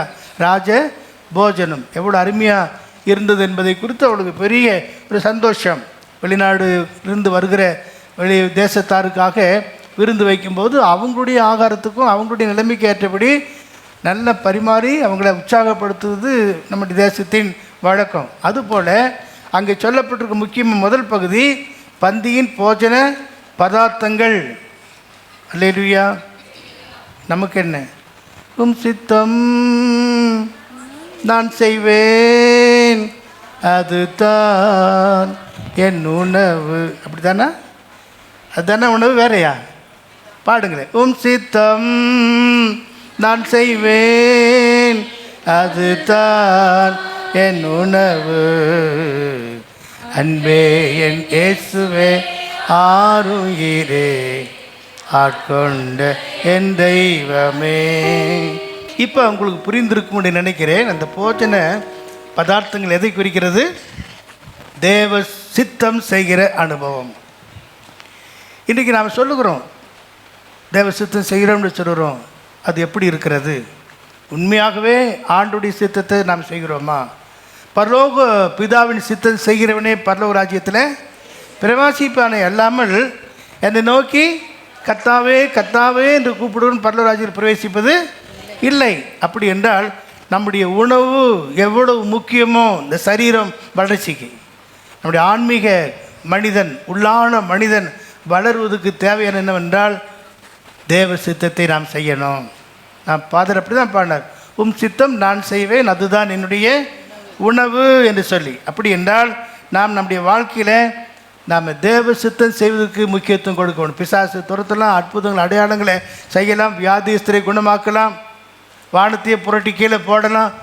என்ன காரியத்தை செய்திருந்தாலும் ஒரு ஊழியனோ ஒரு தேவ பிள்ளையோ பரலோக பிதாவின் சித்தத்தை அறிந்து செயல்படாவிட்டால் பரலோக ராஜ்யத்தை பிரவேசிக்கவே முடியாது. ஆகவே தான் அந்த பந்தியின் போஜன பதார்த்தங்களை பார்த்து அவளுக்கு ஒரு பெரிய ஆச்சரியம். நம்முடைய வாழ்க்கையில் பரலோக பிதாவின் சித்தம் செய்வோம் என்றால் நமக்குள்ளே ஒரு தைரியம் இருக்கும், விருப்பம் இருக்கும், ஏக்கம் இருக்கும். தேவனை சந்திப்பதற்கு நமக்குள்ளே பாக்கியவான்கள வரிசையிலே கொண்டு வரப்படுவோம். நாம் வாசிக்கலாம். யோவான் சுவிசேஷம் 4வது அதிகாரம் 34வது வசனத்தில் இயேசுவே சொல்றாரு, இயேசு அவர்களை நோக்கி, இயேசு அவங்களை பார்த்து, நான் என்னை அனுப்பினவருடைய சித்தத்தின்படி செய்து அவருடைய கிரியையை முடிப்பதுதான் என்னுடைய போஜனமாய் இருக்கிறது. ஆமேன். அப்போ தேவன் நம்ம ஒவ்வொருவரையும் அழைத்து தெரிந்து கொண்டிருக்கிறார். ஊரிலே ஒருவனும் வம்சத்துக்கு 2 பேருமாக பிரித்தெடுத்து அவர் ராஜ்யத்தை கட்டும் பணிகளை நம்ம சேர்த்து வச்சிருக்கிறார் இல்லையா? யூதர் என்றும் இல்லை, கிரேக்கர் என்றும் இல்லை, ஆண் என்றும் இல்லை, பெண் என்றும் இல்லை, தமிழன் என்றும் இல்லை, மலையாளி என்றும் இல்லை, தெலுங்கு என்றும் இல்லை, ஹிந்தி என்றும் இல்லை. எல்லா வித்தியாசமெல்லாம் இல்லாதபடிக்கு நம்மை ஒரு சரீரமான சபைக்குள்ளே அவர் கொண்டு வந்திருக்கிறார். அப்படி என்றால் ஆண்டவர் இயேசு கிறிஸ்து சொல்கிறாரு, என்னை அனுப்பினவருடைய சித்தத்தை செய்து அவருடைய கிரியையை நான் முடிப்பது தான் என்னுடைய போஜனம். அதுக்கு தான் முக்கியத்துவம் நாம் கொடுக்க வேண்டும். நீ எத்தனையோ பேர் சாப்பாட்டுக்கு அடிமையாகி அதுக்கப்புறம் என்ன செய்கிறாங்க? கண்டதை சாப்பிட்டு குண்டனாகி வெடிச்சு போகிறாங்க. அப்படி இருக்கக்கூடாது. சாப்பாட்டு ஒரு கட்டுப்பாடு நமக்கு தேவையே இல்லையா? தேவையே இல்லைங்களா? நான் அடிக்கடி சொல்வேன் இல்லையா? என்னது? Less luggage more comfortable make a table pleasure. நம்முடைய எப்பவுமே லக்கேஜ் குறைவாக இருக்கணும். ஸ்தோத்திரம். புரிஞ்சால் சரிதான் இல்லையா? ஆகவே இந்த போஜன பதார்த்தம் என்று சொல்லப்படுகிற இந்த காரியத்தில் ஆண்டுடைய பிள்ளைகளாகி நாம் எப்போதும் அவருடைய சித்தத்தை நாம் செய்து முடிக்கணும். செய்து கொண்டிருக்கிறோம் என்று மட்டுமல்ல, முடிவு நமக்கு அவசியம். பிரசங்கியின் புஸ்தகத்தில் நாம் வாசிக்கிறோம், 8வது அதிகாரம் 7ஆம் வசனத்தில் உம்முடைய துவக்கம் அற்பமாக இருக்கலாம். ஒருவேளை எளிய குடும்பத்தில், எளிமையான இடத்துல, சாதாரணமான ஜனங்கள் மத்தியில் கர்த்தர் நம்மை தெரிந்திருக்கலாம். படிங்க. உம்முடைய துவக்கம் அற்பமாய் இருந்தாலும், உம்முடைய துவக்கம் அற்பமாக இருந்தாலும், உம்முடைய முடிவு சம்பூரணமாய் இருக்கும். உம்முடைய முடிவு சம்பூரணமாக இருக்கும். அல்லேலூயா சொல்லுங்களேன். சொல்லாதவன் சொல்லுங்க அல்லேலூயா. எப்படி இருக்கு பாருங்க, எல்லாரும் சேர்ந்து சொல்லுவோம். என்னது? உங்களுடைய துவக்கம் ஒருவேளை அற்பமாக இருக்கலாம், முடிவு எப்படி இருக்கணும்? முடிவை பற்றி சிந்திக்கணும். வயது ஆக ஆக அடுத்து என்னது? நம்முடைய முடிவை பற்றி சிந்தித்து கொண்டே இருக்க வேண்டும். ஆண்டவரே, உம்முடைய சித்தத்தை பூரணமாக செய்யணும், எப்படியாயிலும் உம்முடைய வருகைகளை சந்திக்கணும், அந்த ஏக்கம் எதிர்பார்ப்பு நமக்குள்ளே எப்போது இருக்க வேண்டும். ஆகவே தான் துவக்கம் ஒரு வேலை அற்பமாக இருக்கலாம், முடிவு பிரசங்கியில் கூட 7ஆம் அதிகாரம் 8ஆம் வசனத்தில் படிக்கிறோம். ஒரு காரியத்தின் துவக்கத்தை பார்க்கிலும், ஒரு காரியத்தின் துவக்கத்தை பார்க்கிலும் அதன் முடிவு நல்லது, அதன் முடிவு நல்லது. ஹல்லேலூயா. அப்போ உங்கள் காரியம் எப்படி இருக்கிறது? துவக்கத்தை பார்க்கலும் முடிவு நன்றாக இருக்க வேண்டும். அதுதான் முக்கியம். அதில் தான் வளர்ச்சியை நாம் பார்க்க முடியும், பூரணத்தை பார்க்க முடியும், ஆசீர்வாதத்தை பெற்றுக்கொள்ள முடியும், பாக்கியவான்கின்ற வரிசையில் கொண்டு வரப்பட முடியும். தீமோத்தேயு 2 தீமோத்தேயு 4ஆம் அதிகாரம் 7-8ஆம் வசனத்தில் பவுல் சொல்லும்போது, நல்ல போராட்டத்தை போராடினேன். படிங்க. நல்ல போராட்டத்தை போராடினேன், ஓட்டத்தை முடித்தேன், விசுவாசத்தை காத்துக்கொண்டேன். இது முதல் நீதியின் கிரீடம் எனக்காக வைக்கப்பட்டிருக்கிறது. நீதியுள்ள நியாயாதிபதியாகிய கர்த்தர் அந்நாளிலே அதை எனக்கு தந்தருளுவார். எனக்கு மட்டுமல்ல, அவர் பிரசன்னமாகுதலை விரும்பும், அவருடைய பிரசன்னமாகுதலை விரும்புகிற யாவருக்கும் அதை தந்தருளுவார். அந்நாளிலே அவர் தந்தருளுவார் என்று அறிக்கை செய்து போயிருக்கிறாரே. அப்படி என்றால் நம்முடைய வாழ்க்கையில் போராட்டங்கள் இருக்கலாம், எதிர்ப்புகள் இருக்கலாம், பிரச்சனைகள் இருக்கலாம். நல்ல போராட்டம் போராடினேன் என்று சொல்லி இந்த பவுல் சொல்வது போல நம்முடைய வாழ்க்கையில் தேவ சித்தத்தை முழுமையாக செய்ய கடமைப்பட்டிருக்கிறோம். அது தீமோத்தேயு 1 தெசலோனிக்கேயர் 4ஆம் அதிகாரம் 7ஆவது வசனத்தில் நம்மை தேவன் அழைத்ததே தேவ சித்தம் செய்யும்படியாக. தேவன் நம்மை அசுத்தத்திற்கு அல்ல, பரிசுத்தத்துக்கே அழைத்திருக்கிறார். நம்முடைய அழைப்பு எப்படிப்பட்டது? பரிசுத்தமாக இருக்க வேண்டும் என்பதற்காகத்தான் தேவன் நம்மை அழைத்திருக்கிறார். அழைத்தவர் உண்மை உள்ளவர், அவர் அப்படியே செய்வார் என்று நீ விசுவாசித்தால் அது உன்னால் கூடும். ஆகவே தான் நம்ம வாழ்க்கையில் எப்போதும் ஆண்டவரே உம்முடைய சித்தம் என்றால், உம்முடைய சித்தமானால் உம்முடைய சித்தம் என்றே சொல்ல வேண்டும். நாளைக்கு இங்கே போகணுன்னா ஆண்டவர் உமக்கு சித்தமானால் நம்ம போகலாம், இதை செய்ய வேண்டும் என்றால் ஆண்டவர் உமக்கு சித்தமானால் செய்யலாம். நாம் இதை செய்ய முடியும் என்று சொல்வதற்கு, இங்கே செல்ல முடியும் என்று சொல்வதற்கு நமக்கு தகுதி இல்லை. ஆனால் ஆண்டவரே உம்முடைய சித்தத்தின்படி நான் எல்லாவற்றையும் செய்ய ஆயத்தம் என்று சொல்லும்போது அதன்படியே நாம் செய்தால் நம்முடைய பிரயாணமானாலும், வாழ்க்கை என்றாலும், குடும்ப ஜீவியம் என்றாலும், ஊழியம் என்றாலும் அங்கே நிறைவான ஒரு ஆசீர்வாதம் பாக்கியவான்கள் வரிசையில் நாம் கொண்டு வரப்படுவோம். அல்லேலூயா. அதனால்தான் தேவ சித்தம் செய்கிறவனே என்றென்றைக்கும் நிலைத்திருப்பான் என்று சொல்லப்பட்டிருக்கிறது. நம்ம வாசிக்கும்போது தேவ சித்தம் செய்தவன் தான் தேவனுடைய ராஜ்யத்தில் பிரவேசிப்பான எல்லாமல் மத்தேயு 7ஆம் அதிகாரத்தில் இதை நாம் பார்க்கிறோம். ஆகவே பிரியமானவர்களே, ஒருவேளை வானத்தையே புரட்டி கீழே போடக்கூடியனாக ஒரு இருந்தாலும் கூட, அற்புத அடையாளங்களை செய்தாலும் கூட, அப்படி வாழ்க்கையிலே தேவ சித்தம் செய்யாவிட்டால் நம் தேவ ஆசீர்வாதத்தை பெற்றுக்கொள்ள முடியாது. தேவ சித்தம் செய்பவனே தேவனுடைய ராஜ்யத்தில் பிரவேசிப்பான் என்று அறிந்து, போஜன பதார்த்தங்கள் என்று அங்கே சொல்லப்பட்டிருக்கிற இந்த காரியத்தை பார்த்து ஆச்சரியப்படுகிறான். நம்மை பார்த்து ஜனங்கள் ஆச்சரியப்படணும். என்னது? இவங்கெல்லாம் பரலோக பிதாவின் சித்தத்தை செய்கிறவர்கள், தேவ சித்தத்தின்படி ஊழியம் செய்கிறவர்கள், தேவ சித்தத்தின்படி ஜீவிக்கிற ஜனங்கள் என்று மற்றவங்க பார்த்து சொல்லணும். ஷேபாவின் ராஜஸ்திரி வந்து கேள்விப்பட்டதை விட அதிகமாக அறிந்து அவள் நல்ல அறிக்கை செய்கிறது போல மற்ற ஜனங்கள் நம்மை பார்த்து என்ன செய்யணும்? அறிக்கை செய்யக்கூடியதாக, சாட்சி கொடுக்கக்கூடியதாக காணப்பட வேண்டும். 2வது என்ன சொல்லப்பட்டிருக்கிறது? அவள் ஊழியக்காரின் வீடு. ஆமேன். அல்லேலூயா. ஊழியக்காரன் வீடுன்னா அவ்வளோ மிக முக்கியம் இல்லையா? ஆமாம். ஊழியர் வீடு ஒரு பக்கம், ஆலயம் ஒரு பக்கம் இருப்பது என்று சொல்வது ஆசரிப்பு கூடாரத்தின் ஒழுங்கு அல்ல. ஆசரிப்பு கூடாரத்தை நீங்கள் யாத்திராம் புஸ்தகத்தில் வாசிப்பீர்கள் என்றால் அந்த கூடாரத்துக்கு முன்பாக ஆரோனுடைய கூடாரம், மோசையுடைய கூடாரம், லேவியருடைய கூடாரம், ஆரோனுடைய குமாரனுடைய கூடாரம் முன் பக்கத்தில், அதுக்கப்புறம் கிழக்கு பகுதியில், அதுக்கப்புறம் 4 பக்கத்திலும் 3 கோத்திரங்களாக அவ்வளோ அமைப்பு சிறப்பாக இருக்கிறது. அப்படி என்றால் இந்த சாலமோனுடைய ராஜ்யத்தில் ஊழியர்களுடைய வீடு எப்படியெல்லாம் இருக்கணும் என்று சொல்லி நன்றாக அதை அமைத்து வைத்திருக்கிறதை அவள் பார்க்கும்போது அவங்களுக்குள்ள ஒரு பெரிய சந்தோஷமாக இருக்கிறது. தேவனுடைய வீடு இல்லாவிட்டால் ஊழியக்காரருடைய வீடு தேவ சமூகம் இருக்கிற ஒரு வீடாக காணப்பட வேண்டும் என்பதுதான் தேவ நோக்கமாக இருக்கிறது. அல்லேலூயா. கொஞ்சம் காலத்துக்கு முன்பாக நான் ஒரு இடத்துல பிரயாணம் பண்ணி கொண்டிருந்தேன். அந்த பிரயாணத்தின் வலது பக்கத்தில் பார்க்கும்போது ஒரு பெரிய ஆலயம், ஆனால் ஒரு சின்ன ஒரு 0 லைட்டு கூட எரியாமல் அந்த ஆலயம் இருண்டு காணப்படுது. எனக்கு ரொம்ப மன வருத்தமாக போச்சு. எவ்வளோ பணம் வருகிறது, எவ்வளோ வசதி இருக்கிறது, ஆனால் ஒரு சின்ன லைட்டு கூட எரியாமல் இந்த சாப்பிட்ட கையில் காக்காயை துரத்த மாட்டாங்க பாருங்கள், அந்த மாதிரி சிக்கனமாக இருக்காங்களே என்று மன வருத்தம் அடைந்தேன். அதுக்காக நான் ஜெபம் பண்ணவும் செய்தேன். ஆனால் கொஞ்ச காலத்துக்கு பிற்பாடு அந்த சபை பல பகுதியாக பிரிந்து போனதை நான் கண்டேன். ஆமேன். அங்கே ஒரு சின்ன வெளிச்சம் கூட இல்லை. அதெல்லாம் சரியான ஒரு அமைப்பு அல்ல. சில இடங்களில் பாருங்கள், ஆலயம் ஒரு பக்கம் இருக்கும், எங்கே போதுகிற என்றால் அவர் ஸ்டெர்லிங்கில் தங்கியிருக்கிறாரு, பெரிய ஹோட்டலில் தங்கியிருக்கான்னு சொல்லுவாங்க. அதெல்லாம் ஒழுங்கல்ல.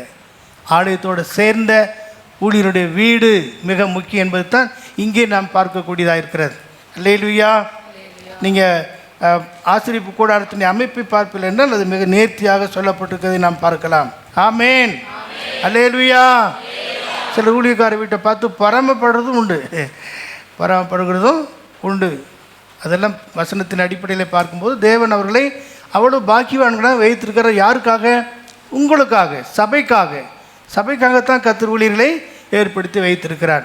ஆகவே பிரியமானவர்களே, தேவனுடைய ஆலயம் என்று சொல்வது, அந்த ஆலயத்தோடு சேர்ந்த ஊழியருடைய வீடு என்று சொல்வது நல்ல ஒரு அமைப்பாக இருந்து அநேகருக்கு அது ஆசீர்வாதமாக காணப்பட வேண்டும். ஊழியக்காரருடைய வீடு என்று சொல்வது விசுவாச வீடு, விசுவாச வீடு என்று சொல்வது தேவனுடைய ஜெப வீடு. அப்படி தானே?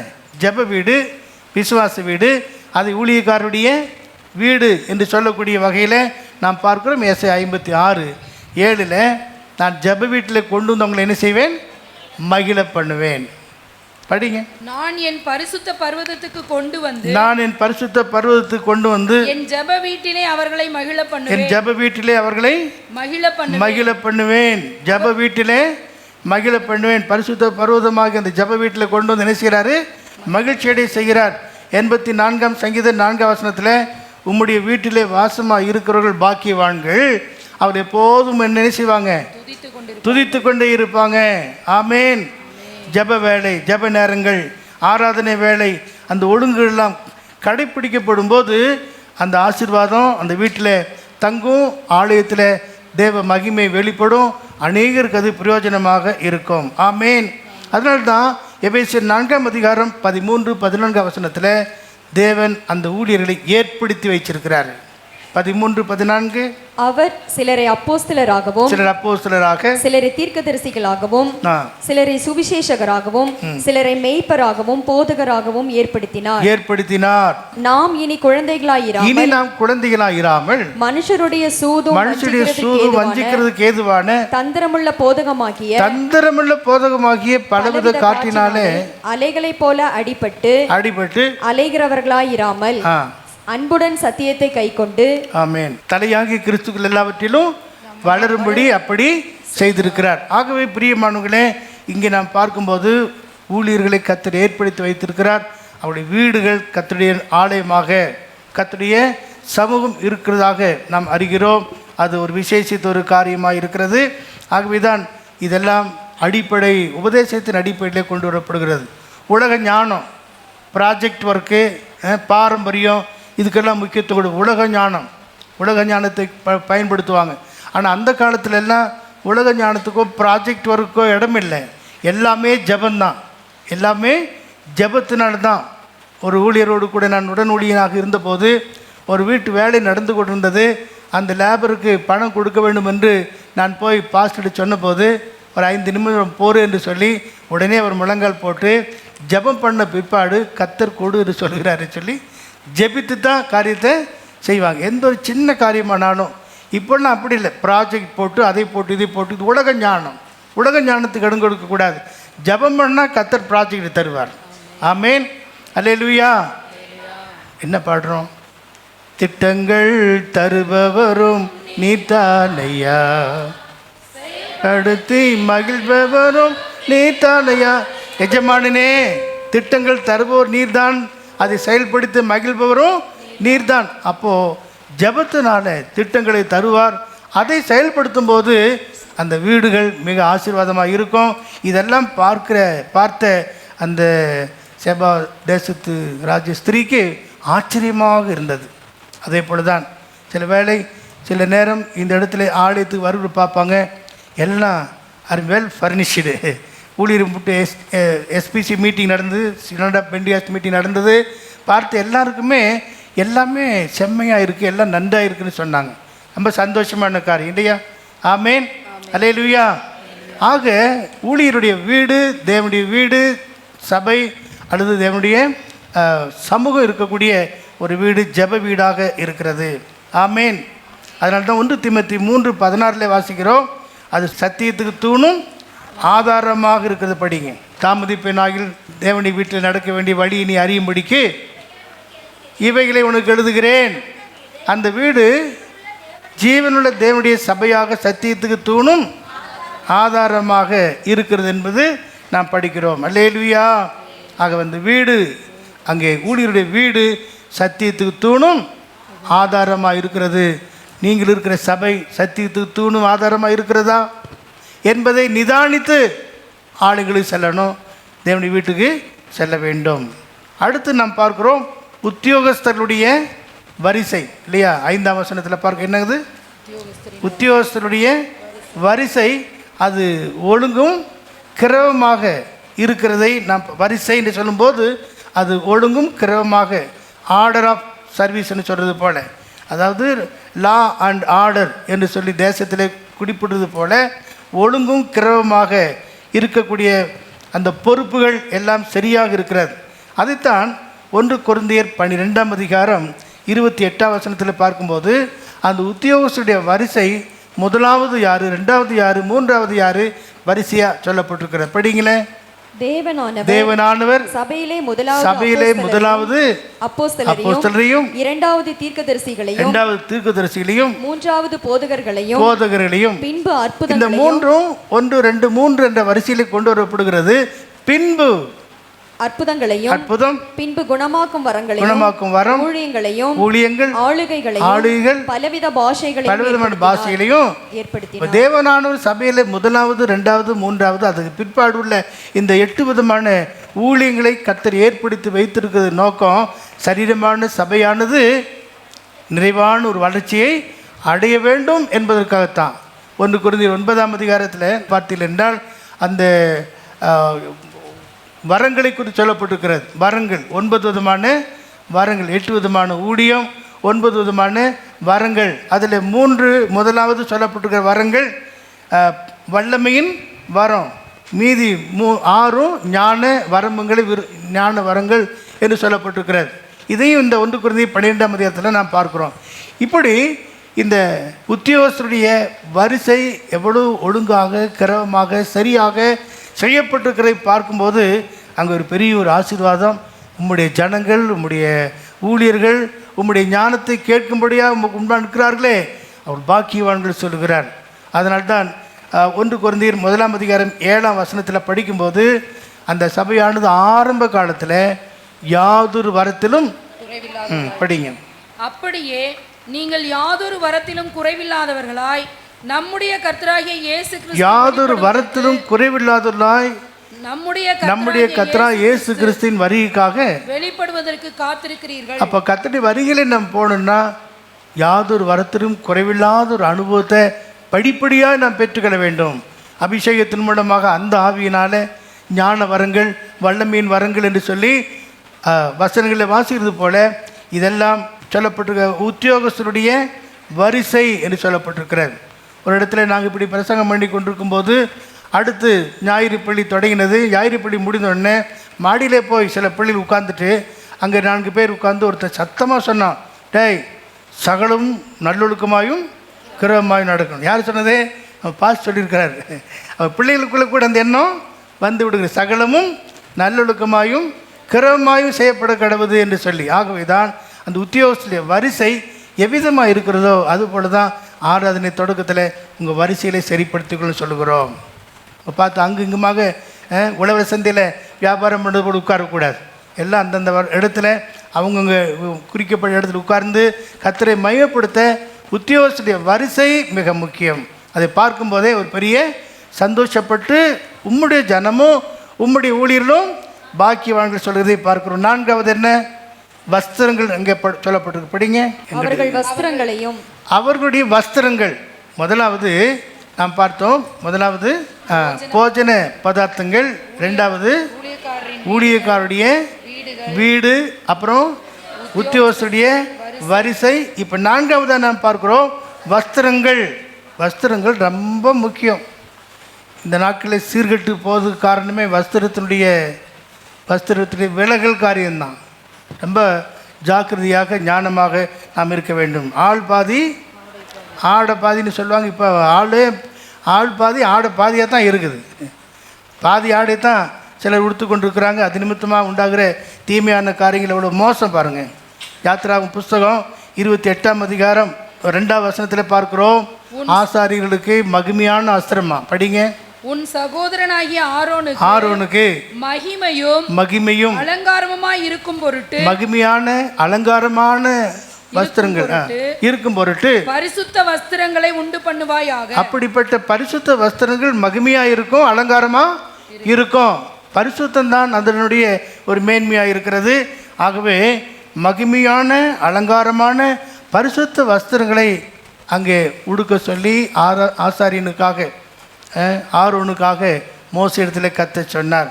31ஆம் வசனத்தை பாருங்க. ஏபோத்தின் கீழ் அங்கியை, அங்கே அந்த ஆசாரியனுடைய வஸ்திரத்தில் ஏபோத்தின் கீழ் அங்கி முழுவதும் இளநீல நூலால் நூலாலே உண்டாக்கப்பட்டிருக்கிறது. பிரதான ஆசாரியனுக்கு எத்தனை வஸ்திரம் தெரியுமா? நீங்கள் பாட நடத்தலைன்னு நினைக்கிறீங்க இல்லையா? 10 வஸ்திரங்கள் இருக்கிறது. 10 வஸ்திரங்கள். 10 வஸ்திரங்கள். வஸ்திரங்கள் என்ற தலைப்பில் நம்ம பைபிள் ஸ்டடி எடுத்தால் அதை நான் படித்துக்கொள்ளலாம். பிரதான இப்போ படிக்கிறோம் அவனுடைய ஏபோத்தின் கீழ் அங்கி முழுவதும் இளநீல நூலால் இளநீல நூல் என்பது ப்ளூ ஷோஸ் லவ், அன்பு. நீல நிறம் எதை குறிக்கிறது? அன்பை குறிக்கிறது. ரெட்டு பயங்கரம் இல்லையா? எல்லோ இன்டர்நேஷ்னல் எல்லோ தான் தெரியுமா உங்களுக்கு? ஆரம்பம் புறப்படலாம்னு சொல்லி. கிரீன் என்றால் புறப்பட்டு போகக்கூடிய ஒவ்வொரு கலருக்கும் ஒரு அர்த்தம் இருக்கிறது போல இளநீல நூல் என்று சொல்வது தேபத்தின் கீழே ஆசாரியன் தரித்திருக்கக்கூடியது. அது தெய்வீகமான ஒரு அன்பை குறிக்கிறது. தெய்வீகமான அன்பு, மாம்சீகமான அன்பல்ல. அந்த அன்பு தான் நம்ம தேவனை சந்திக்க உதவி செய்கிறது. தேவன் அன்பாகவே இருக்கிறார். அந்த அன்பு பாருங்கள், எபேசியர் 1ஆம் அதிகாரம் 4ஆம் வசனம் சொல்லுகிறது, நம்ம எல்லாரும் உலக தோற்றத்துக்கு முன்பாகவே கிறிஸ்து இயேசுக்குள்ளே தெரிந்து கொள்ளப்பட்டிருக்கிறோம். தமக்கு முன்பாக நாம் அன்பில் பரிசுத்தம் உள்ளவர்களும் குற்றமில்லாதவர்களுமாய் இருப்பதற்கு அவர் உலக தோற்றத்துக்கு முன்னமே கிறிஸ்துவுக்குள் நம்மை தெரிந்து கொண்டபடியே. பாருங்க, உலக தோற்றத்துக்கு முன்னே கிறிஸ்துவுக்குள் என்னை தெரிந்து கொண்டார் என்றால், நான் உலக தோற்றத்துக்கு முன்னே இருந்தேனா? இருந்தேன். அவருடைய மனதிலே இருந்தேன். நீங்கள் இருந்தீங்களா? அவருடைய மனதில் நீங்கள் இருந்தீங்க. உலகத்தில் நீங்கள் வந்த பிற்பாடு ஆண்டவர் உங்களை பிரித்தெடுக்கிறார். ஜாதியில், ஜனத்தில், கோத்திரங்களில், கிராமங்களில், பட்டணங்களில் அவர் பிரித்து எடுத்து தம்முடைய சித்தத்தை செய்ய வைக்கிறார். ஆகவே தான் அவருக்கு முன்பாக நாம் நிற்பதற்காக அன்பிலே பரிசுத்தமும் குற்றமில்லாததுமாக இருப்பதற்கு உலகத்தோட்டத்துக்கு முன்பாகவே நம்மை தெரிந்து கொண்டார். அல்லேலூயா. வஸ்திரங்கள் எதற்காக நாம் போடுறோம்? சரீரத்தை மறைக்கிறதுக்காக அல்லது நம் உடலை மறைப்பதற்காக நாம் போடுறோம்.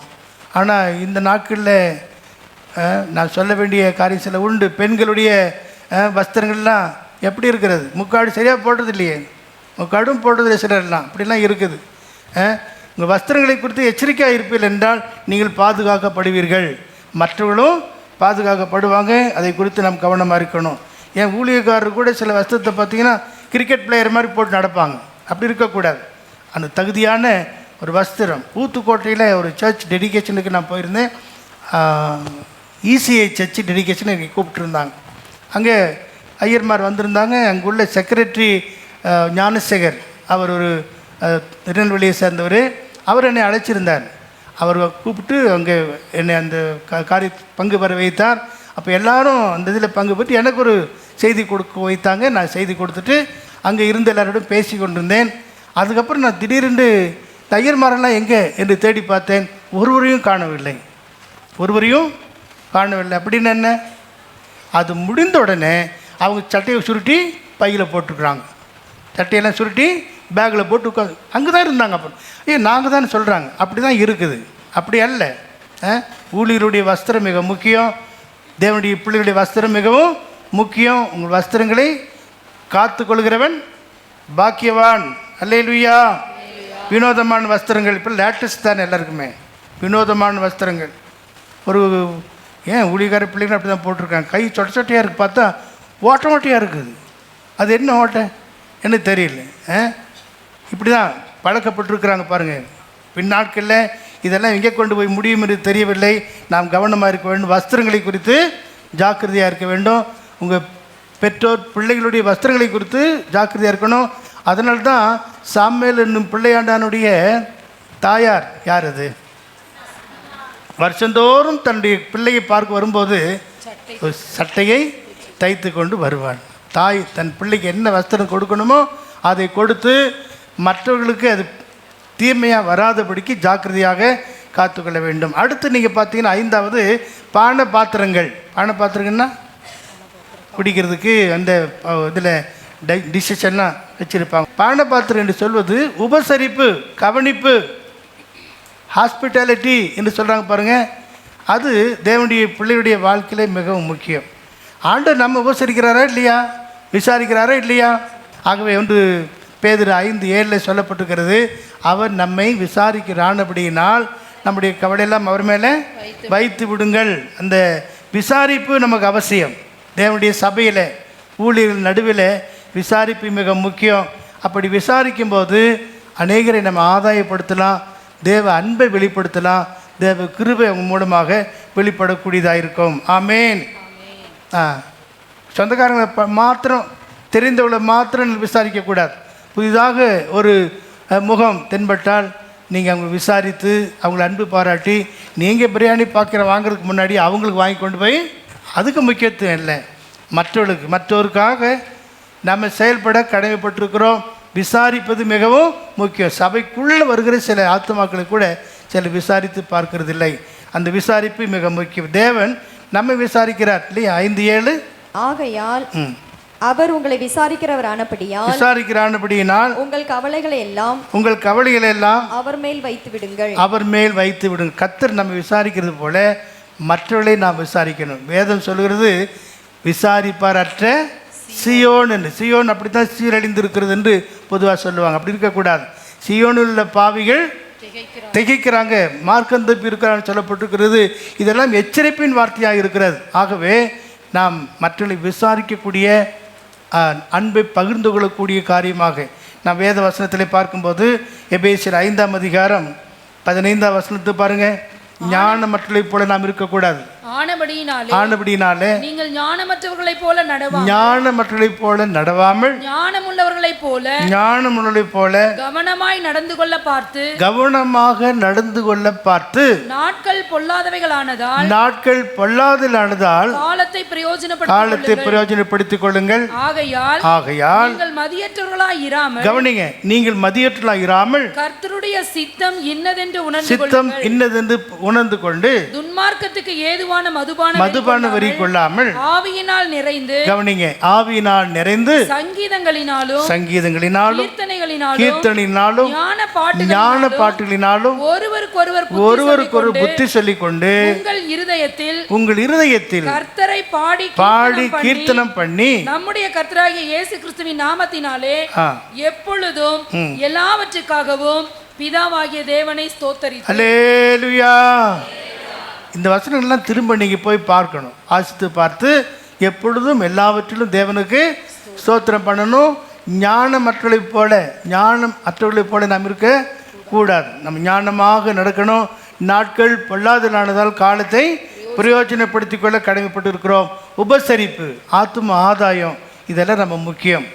ஒரு முறை ஒரு விசுவாச வீட்டில் நாங்கள் இருந்தபோது எங்கள் சீனியர் பாஸ்டர் ஒருத்தரை சந்திப்பதற்காக ஒரு குடும்பம் வந்தாங்க. கவனித்து கொள்ளுங்க. அந்த குடும்பத்தார் வந்து பாஸ்டரத்தில் பேசி கொண்டிருக்காங்க. நாங்கள் வெளியில் இருந்து பார்த்து கொண்டிருக்கிறோம். கொஞ்ச நேரத்துக்கு பிற்பாடு அவங்க பேசிட்டு பாஸ்டர் விட்டு அவங்க புறப்பட ஆரம்பித்தாங்க. உடனே காலிங் பெல் அடிக்கப்பட்டது.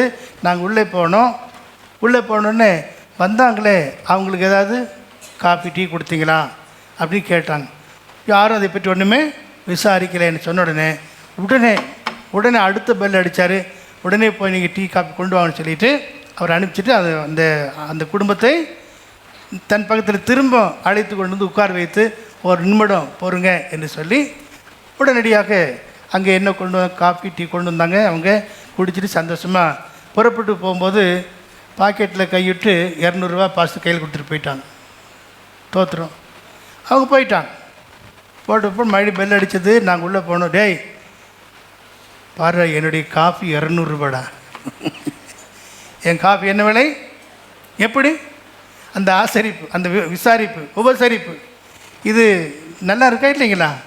நாம் எப்படி உபசரிக்கிறோமோ அதுக்கேற்ற ஆசீர்வாத தேவன் நமக்கு தருவார். பணத்துக்காகவோ பொருளுக்காகவோ அல்ல. அந்த உபசரிப்பு, அன்பு என்பது மிக முக்கியம். கர்த்தர் நம்ம விசாரிக்கிறபடினால நம்முடைய கவலையெல்லாம் அவர் மேலே வைத்து விடுங்கள். நீங்கள் சொல்ல வேண்டிய உங்கள் கவலைகள், கஷ்டங்கள், பாரங்கள் என்னவா இருந்தாலும் முதல்ல சொல்ல வேண்டிய இடம் கர்த்தருடைய வீடு, தேவனுடைய ஊழியக்கார். நாங்கள் கான்ஃபிடென்ஸாக எல்லாத்தையும் ரகசியமாக என்னென்ன காரியம் சொல்லணுமோ சொல்லக்கூடாதோ அதெல்லாம் நாங்கள் பத்திரப்படுத்தி வைத்து உங்களுக்காக ஜெபிப்போம். யாபேஸ் என்கிற மனுஷனை குறித்து நாம் பார்க்கிறோம். யாபேஸ் என்பவன் தன் காரியங்களை மிஸ்பாவிலே எல்லாவற்றையும் சொன்னான். 11 நியாயாதிபதிகள் கீலேயாத்தின் மூப்பரோடே கூட போனான். ஜனங்கள் அவனை தங்கள் மேல் தலைவனும் சேனாபதியுமாக வைத்தார்கள். எப்தா தன் காரியங்களை எல்லாம் தன் காரியத்தை எல்லாம் மிஸ்பாவிலே கர்த்தருடைய சந்நிதியிலே சொன்னான் என்று சொல்லி கர்த்தருடைய சந்நிதியிலே சொன்னான். ஆகவே எந்த ஒரு காரியத்தையும் கர்த்தருடைய சந்நிதியிலே சொல்லி பழகணும். பாவம் அறியாத ஒரு தாய் கடந்த நாட்களில் குடும்பத்தில் சின்ன பிரச்சனை நிமித்தமாக அவங்க இருக்கிற ஃபோனெல்லாம் தூக்கி போட்டு அந்த அம்மா அவங்க பாட்டு வெளியே போயிட்டாங்க. அவங்க பிள்ளைங்கள்லாம் படாத பாடு 2-3 நாளாக அந்த தாயை தேடினாங்க. அதுக்கப்புறம் அந்த தாய் ஒரு இடத்துல இருக்கிறதாக கண்டுபிடிச்சாங்க. அதுக்கப்புறம் அந்த தாய் எனக்கு ஃபோன் பண்ணி பேசினது. இப்போ நான் சொன்னேன், உங்களுக்கு எந்த பிரச்சனை இருந்தாலும் நீங்கள் வர வேண்டிய இடம் இது அவனுடைய சமூகத்தில் வாங்க, ஊழியத்தில் வாங்க. இங்கே கார் போட்டு வந்து தேடுறாங்க, இங்கே இல்லையே, வரவில்லையே. ஆகவே நம்ம விசாரிக்கிற கர்த்தர் இருக்கிறார், நம்ம விசாரிக்கிற ஊழியர் இருக்கிறாங்க. உங்களுக்கு என்ன காரியமாக இருந்தாலும் மனதில் இருக்க அத்தனை காரியத்தையும் சொல்லி சகோதரிடத்திலோ நீ சொல்லும்போது உங்களுக்கு பெரிய விடுதலை கிடைக்கும். அல்லேலூயா. ஆக பாத்திரம் என்று சொல்வது உபசரிப்பை குறிக்கிறது. அடுத்து நாம் பார்க்கலாம் கடைசியாக நடை மண்டபம்.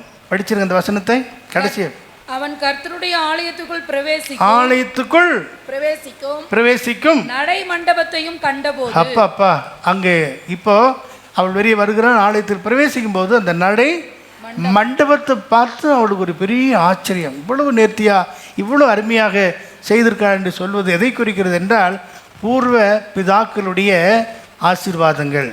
பூர்வ எல்லைக்குரிய என்ன செய்யக்கூடாதான், மாற்றக்கூடாது. 4 fathers footstepன்னு சொல்லுவாங்க. முற்பிதாக்களுடைய அடி சூட்டில் நாம் நடக்க வேண்டும். எபிரேயரில் நான் வாசிக்கிறேன் இல்லையா, 13ஆம் அதிகாரம் 7ஆம் வசனத்தில் தேவ வசனத்தை உங்களுக்கு போதித்து உங்களை நடத்தினவர்களை நீங்கள் நினைத்து அவர்களுடைய நடக்கையின் முடிவை நன்றாய் சிந்தித்து அவர்களுடைய விசுவாசத்தை பின்பற்றுங்க. ஆகவே முற்பிதாக்களுடைய அந்த அடிச்சுவட்டை நாம் நினைத்து பார்ப்பது தான் இந்த மண்டபமாக இருக்கிறது. அதாவது என்ன மண்டபம்? நடை மண்டபம் என்று சொல்லி அந்த பூர்வ பிதாக்களுடைய வரிசை நமக்கு தெரியும். ஆபிரகாம் பற்றி என்ன படிக்கலாம்? விசுவாசத்தை படிக்கலாம். யோசேப்பு குறித்து என்ன படிக்கலாம்? நல்ல ஜெய ஜீவியத்தின் காரியத்தை படிக்க முடியும். தானியேலை பற்றி ஜெபம், நெகேமியா வீரம் இல்லையா? அப்புறம் எஸ்தரு ஜெபம், அப்போஸ்தலர்கள் விசுவாசம், சென்ட் பால் சுவிசேஷ ஊழியத்தில் பல பிரயாணங்களையும் செய்து பிரயாசப்பட்ட ஒரு தேவ மனிதன். இதெல்லாம் இந்த காரியத்தை நாம் பார்க்கும்போது இந்த நடை மண்டபத்தை போல நம்முடைய வாழ்க்கை ஃபோர் ஃபாதர்ஸ் ஃபுட் ஸ்டெப், அந்த முற்பிதாக்குடைய அடிச்சூட்டில் நம்மை காத்துக்கொள்ள வேண்டும், அதை நன்றாக அறிந்து கொள்ள வேண்டும். இதெல்லாமே அவள் பார்த்து அதிசயமாக இருக்கிறது. இந்த 5-6 குறிப்புகள் அவள் பார்த்து ஆச்சரியப்பட்ட பிற்பாடு அவள் அறிக்கை செய்கிறாள், உம்முடைய ஜனங்களும் உம்முடைய முன்பாக நின்று உம்முடைய ஞானத்தை அறிகிற உம்முடைய ஊழியர்களும் பாக்கியவான். இதெல்லாம் சொல்லிட்டு அவள் அங்கே இல்லை, திரும்பி போய்விடுகிறாள். 13வது வசனம். ராஜாவாகிய சாலமோன் தானே சந்தோஷமாய் சேபாவின் ராஜஸ்திரிக்கு வெகுமதிகள் கொடுத்ததும் அல்லாமல் அவள் விருப்பப்பட்டு கேட்டது எல்லாவற்றையும் அவளுக்கு கொடுத்தான். எல்லாத்தையும் கொடுத்தான். பின்பு அவள் தன் பரிவாரத்தோட தன் தேசத்திற்கு திரும்பி அல்லேலூயா. அவள் தன் பரிவாரத்தோடு கூட அவள் தன் தேசத்துக்கு வெகுமதி எல்லாம் வாங்கிட்டு திரும்பி போய்விட்டாள். ஆனால் நாம் நம்முடைய ராஜாவாகிய ஆண்டவர் இயேசு கிறிஸ்துக்கு முன்பாக இருந்து பாக்கியவான்கள் வரிசையில் காணப்படணும், திரும்பி போகக்கூடாது. இன்றைக்கி தீர்க்கதரிசனத்தில் பார்த்தீங்கன்னா திரும்பி வா, மனம் திரும்பு என்றெல்லாம் ஏன் சொல்கிறாரு? நம்ம கொடுக்கப்பட்ட அந்த பாக்கியவான்கள் வரிசையில் உள்ள இந்த காரியங்களை தேவ சித்தம் செய்கிறதில், தேவ நோக்கத்தை நிறைவேற்றுகிறதில், ஆகார விஷயத்தில், உடை விஷயத்தில், நடை விஷயத்தில், பரிசுத்தத்தின் வாழ்க்கை விஷயத்தில் பரிந்து பேசுகிறதில், அவற்றில் பாத்திரம் என்று சொல்லக்கூடிய விசாரிப்பில், முற்பதாக்கூடிய அடிச்சுவட்டில் எல்லாம் நாம் சரியாக நடந்து இந்த ஸ்திரியை போல திரும்பி போகிறதல்ல, தேவ சமூகத்தில் நீடித்து நாம் இருக்க வேண்டும். அதுதான் மகாராஜாவுடைய நகரம். சங்கீதம் 48 நாம் பார்க்கிறோம் 1-2 வசனங்கள்.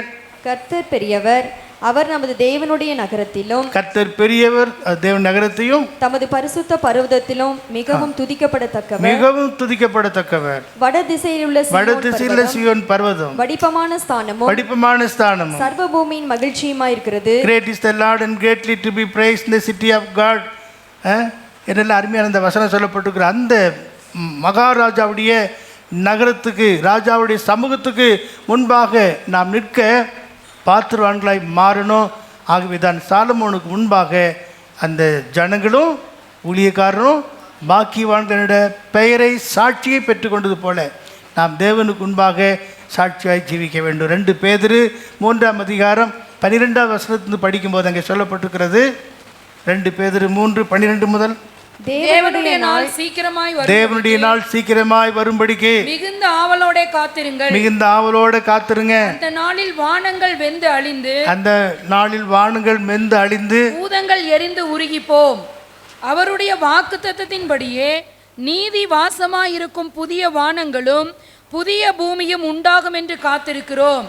ஆகையால் பிரியமானவர்களே, இவைகள் வர காத்திருக்கிற நீங்கள் கரையற்றவர்களும் பிழையில்லாதவர்களுமாய் சமாதானத்தோடே அவர் சந்நிதியில் காணப்படும்படி பாருங்கள், அவருடைய சந்நிதியிலே சமாதானத்தோடே காணப்படும்படி ஜாக்கிரதையாயிருங்கள், எச்சரிக்கையாயிருங்கள். இன்றைக்கு எச்சரிப்பின் செய்தியை நாம் தீர்க்கதரிசனத்தின் மூலமாக கேட்டோம்.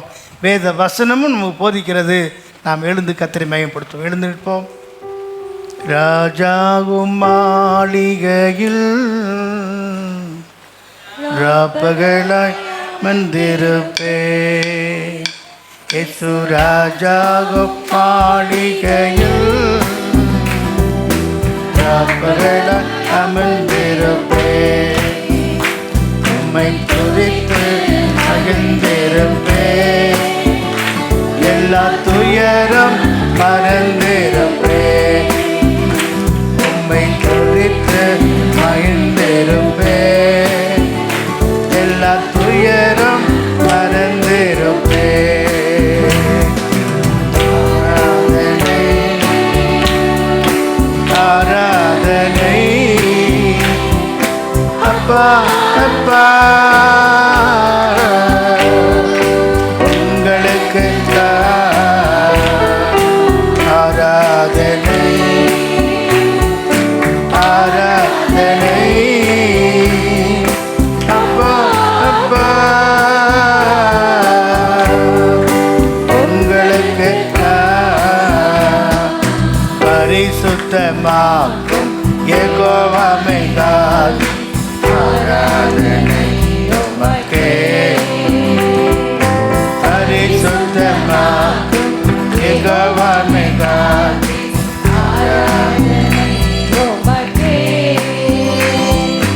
உருவாக்கும் தெய்வம் யெகோவா ஹோசேனா ஆராதனை உமக்கே உருவாக்கும் தெய்வம் யெகோவா ஹோசேனா ஆராதனை உமக்கே ஆராதனை ஆராதனை அப்பா அப்பா உங்களுக்கு தாழ்மையிலே நினைத்தவரே ஆராதனை உமக்கே தாழ்மையிலே நினைத்தவரே ஆராதனை உமக்கே உம்மையை மாற்றினீரே ஆராதனை உமக்கே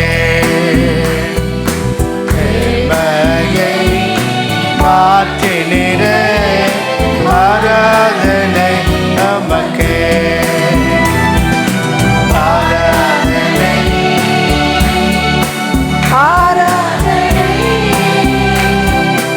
அப்பா அப்பா உங்களுக்கு ஆராதனை ஆராதனை அப்பா அப்பா உங்களுக்கு சாலமோன் ராஜாவுடைய சமூகத்தில் நித்தமும் ஞானத்தை அறியக்கூடிய ஜனம் பாக்கியம் உள்ளது, ஊழியர்கள் பாக்கியவான்கள். மதியற்றவளைப் போல நடவாமல் ஞானமுள்ளவர்களாக நடந்து நம்முடைய வாழ்க்கையில் தேவ சித்தத்தை செய்து தேவ நோக்கத்தை நிறைவேற்ற முழுதும் அர்ப்பணிப்போம், ஜெபிப்போம். ஸ்தோத்திரிக்கிறோம் ஆண்டவரே, மே ஸ்தோத்திரம் ஸ்தோத்திரம் ஸ்தோத்திரம். எங்களை அதிகமாக நேசிக்கிற எங்கள் நல்ல தகப்பனே, நன்றியோடு நாங்கள் உம்மை துதிக்கிறோம், உம்மை ஸ்தோத்திரித்து மகிமைப்படுத்துகிறோம் ஆண்டவரே. இந்த நாளிலும் தயவாவியானவர் எங்கள் மத்தியில் அசைவாடினபடினாலும் ஸ்தோத்திரம். பரிசுத்த ஆவியானவர் எங்கள் மத்தியிலே உலாவிக் கொண்டிருக்கிறபடினாலும் துதிக்கிறோம் ஆண்டவரே, மே ஸ்தோத்திரம். நீர் பரிசுத்தர் பரிசுத்தர், சேனைகளின் கர்த்தர் பரிசுத்தராக இருக்கிறபடினாலும் ஸ்தோத்திரிக்கிறோம். விசேஷம் ஆண்டவரே, இந்த மாதத்தை தொடங்கி கடைசி ஆராதனையும் கர்த்தர் எங்களுக்கு ஆசீர்வாதமாகி ஆசீர்வாதம் தந்தபடினாலும் துதிக்கிறோம். வான சேனையோடு எங்கள் மத்தியில் இறங்கி வந்து ஒவ்வொருவரோடு இடைப்பட்டீரே, அதற்காக நன்றி செலுத்துகிறோம். எங்களுடைய குறைகளையும் குற்றங்களையும் கர்த்தர் சுட்டி காட்டிக்கொண்டே இருக்கிறபடினால ஆண்டவரே, அதுக்கேற்றபடி எங்களை தாழ்த்தி ஒப்பு கொடுத்து கர்த்தருக்கு பிரியமானவர்களாக ஜீவிக்க ஆண்டவரே, சபையும் எங்களையும் ஆண்டவரே கர்த்தர் ஒப்புக்கொடுத்து ஜெபிக்கிறோம். விசேஷமாக இந்த நாளிலே ஆவியானவர் சாலோமோனை குறித்து எங்களோடு நீர் பேசினீர். சாலோமோனுக்கு கர்த்தர் கொடுத்த அனந்த ஞானம் எவ்வளோ பெரிய ஞானமாக இருந்தது ஆண்டவரே. இந்த ஞானத்திலே ஆண்டவரே கர்த்தாவே, நீர் ஞானத்தை கொடுத்தீர். எல்லாவற்றையும் அறியும்படி அந்த தென் தேசத்து ராஜஸ்திரீ வந்து ஆண்டவர் எல்லாவற்றையும் அறிந்து கொண்ட போதிலும் ஆண்டவரே, நான் அதுக்கேற்றபடி ஆண்டவரே நல்ல ஆசீர்வாதத்தோடு அவரை ஆசீர்வதித்து அந்த ராஜ்ய பாரத்தை செய்ய கர்த்தர் நீர் உதவி செய்தீரே. அந்த நாட்களிலே இதற்காக நன்றி செலுத்துகிற நாட்களிலும் ஒவ்வொரு கொடுத்த ஆண்டவரே உம்முடைய ராஜ்ய பாரத்தை நாங்களும் ஆண்டவரே உமக்கு பிரியமுள்ளவர்களாக உமக்கு பிரியமானபடி செய்ய கர்த்தருடைய சித்தத்தையே நிறைவேற்றுகிறவர்களாக ஆண்டவரே, அந்நிய காரியங்களுக்கு எங்களை இடங்கொடாதபடி ஆண்டவரே, கர்த்தர் கொடுப்பதில் ஆண்டவர் அந்த ஒரே காரியங்களை உமக்கு பிரியமானதை செய்ய ஆண்டவர் கிருபை செய்யும்படியா ஜெபிக்கிறோம் ஆண்டவர். அஞ்ஞானிகளைப் போல இராதபடி கர்த்தருக்கு பிரியமுள்ளவர்களாய் நடந்து கொள்ள தேவரீர் ஒவ்வொருவருக்கு வேண்டிய விசேஷித்த கிருபையை தாரும் ஆண்டவரே. இவ்வளோ ஞானம் ஆண்டவர் சாலோமோனை குறித்து நாங்கள் பேசி வேத வசனங்களை ஆராய்ந்து பார்க்க இன்னும் வேண்டிய கிருபைகளை உடைய பிள்ளைகளாகி ஒவ்வொருவருக்கும் தரும்படியாக ஜெபிக்கிறோம். உடைய நோக்கத்தை அந்த நாட்களில் நிறைவேற்றினதற்காக நன்றி செலுத்துகிறோம் ஐயா. விசேஷமாக இந்த நாளிலும் கர்த்தருடைய சமூகத்தில் அந்த கர்த்தருடைய பிள்ளைகள் ஒவ்வொருவரையும் தேவரே நீர் ஆசீர்வதிக்க முடியாது ஜெபிக்கிற வியாதியோடு பலவீனத்தோடு பாரத்தோடு கஷ்டத்தோடு பலவிதமான போராட்டத்தோடு பிரச்சனையோடு வந்த எந்த பிள்ளைகளாக இருந்தாலும் அவர்களை நீர் ஆசீர்வதிக்க முடியாது ஜெபிக்கிறோம். அவர்களுக்கு வேண்டிய ஞானத்தையும் கொடுக்க முடியாது ஜெபிக்கிறோம். ஆண்டவரே வியாதியஸ்தர்கள் குணமடைந்து கர்த்தருடைய சமூகத்தை விட்டு கடந்து செல்லும்போது சுகமாக்கப்பட்டவர்களாக சமாதானத்தோடு செல்ல தேவாபியான உதவிச்சும் இந்த ஸ்தலத்திலே உலாவி கொண்டிருக்கிறபடினால நம்ம ஸ்தோத்திரிக்கிறோம். எங்கள் மத்தியில் எங்கள் ஒவ்வொருவரும் கண்டு கொண்டு இருக்கிறபடினால நம்ம துதிக்கிறோம். ஆண்டவரே தாழ்த்தி ஒப்பு கொடுக்கிறோம். வந்த ஒவ்வொருவரையும் நீர் ஆசீர்வதித்து அனுப்பும். சண்டே கிளாஸ் ஊழியங்கள் மற்ற எல்லா காரியங்களும் கர்த்தர் நீர் பொறுப்பெடுக்க முடியாது ஜெபித்து உடைய கரத்திலே ஒப்படைக்கிறோம். இயேசுவின் நாமத்தில் கேட்கிறோம் பிதாவே, ஆமென். என் ஆத்துமாவே கர்த்தரை ஸ்தோத்திரி, என் முழுமே உடைய பரிசுத்த நாமத்தை ஸ்தோத்திரி. என் ஆத்துமாவே கர்த்தரை ஸ்தோத்திரி, அவர் செய்த சகல உபகாரங்களை மறவாதே. ஆமென். நம்முடைய கர்த்தராகிய இயேசு கிறிஸ்துவின் கிருபையும் பிதாவாகிய தேவனுடைய அன்பும் பரிசுத்தான ஐக்கியமும் இன்றும் என்றும் சதா காலங்களிலும் நம் அனைவரோடும் கூடவே இருப்பதாக. அல்லேலூயா. கர்த்தரை ஆசீர்வதிப்பாராக.